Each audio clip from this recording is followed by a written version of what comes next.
Hey everyone, welcome back to Smart 4 Home. Today we're diving into the world of smart home tech with a guide on how to factory reset your Google Nest devices. Whether you're troubleshooting issues or preparing to sell or gift your device, knowing how to reset it properly is essential.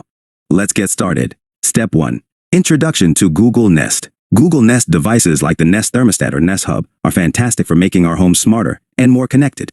Over time, you might need to reset them to fix issues or clear personal data. Here's how. Step 2. Before you begin. Before resetting, ensure your Nest device is disconnected from any power sources and Wi-Fi networks. This ensures a smooth reset process without interruptions. Step 3. Resetting the Google Nest Thermostat. 1. If you're resetting a Nest Thermostat. 2. Press and hold the display until a menu appears. 3. Navigate to Settings and select Reset. 4. Choose Factory Reset and confirm your choice. The thermostat will restart and return to its original settings. Step 4. Resetting the Google Nest Hub or Nest Mini. For Nest Hub or Nest Mini. 1. Locate the factory reset button, often at the base or back. 2. Press and hold the button for about 10 seconds. 3. Release when the device confirms the reset process has started. 4. Wait for the device to complete the reset and restart. Step 5.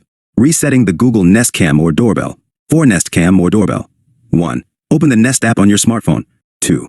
Select the device you want to reset. 3. Go to Settings Remove Factory Reset. Follow the on-screen instructions to complete the reset. Step 6. After resetting. After resetting, you'll need to set up your Nest device again using the Google Home app. This includes reconnecting it to your Wi-Fi network and personalizing settings. Conclusion. And there you have it. Resetting your Google Nest device is straightforward and can solve many issues. If you found this guide helpful, don't forget to like, subscribe, and hit the bell icon for more tech tips and tutorials.